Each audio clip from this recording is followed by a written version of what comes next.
2 செவ்வாழைப்பழம் நல்லா கனிஞ்சு பழுத்து இருந்ததுங்க. வேஸ்ட் பண்ணக்கூடாது அப்படிங்கிறதுக்காக ஒரு ரெசிபி செஞ்சிடலாமே அப்படின்னு சொல்லிட்டு 2 வாழைப்பழம் மிக்சியில் சேர்த்துருக்கிறேன். கூட ரவை, அதுக்கப்புறமா கோதுமை மாவு, 1 முட்டை, ஏலக்காய் 2, நாட்டு சக்கரை நம்ம இனிப்புக்கு தேவையான அளவு, புளிச்ச இட்லி மாவு இருந்தது, அதுவும் 1 கரண்டி சேர்த்துக்கிட்டேன். கூடவே சோடா உப்பு, இது எல்லாமே சேர்த்து அதுக்கப்புறமா துருவின தேங்காய் சேர்த்து நல்லா மிக்சியில் அடித்து எடுத்துக்கோங்க. அதுக்கப்புறமா ஒரு பாத்திரத்தில் மாற்றிட்டு போண்டா போடுறதுக்கான பதம் எப்படி இருக்குன்னு செக் பண்ணி பார்த்துக்கோங்க.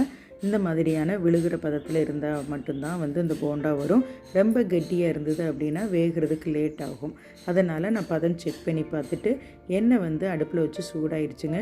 இந்த போண்டா குட்டி குட்டியாக போட்டு எடுத்துட்டேன். சூப்பராக அழகாக வந்திருக்கு. ஈவினிங் டைம் ஸ்நாக்ஸ்க்கு சூப்பரான போண்டா ரெடி ஆயிடுச்சு. நீங்களும் இதே மாதிரி செஞ்சு பாருங்கள். பிடிச்சிருந்ததுன்னா லைக் பண்ணி ஷேர் பண்ணுங்கள். தேங்க்யூ ஃபார் வாட்சிங்.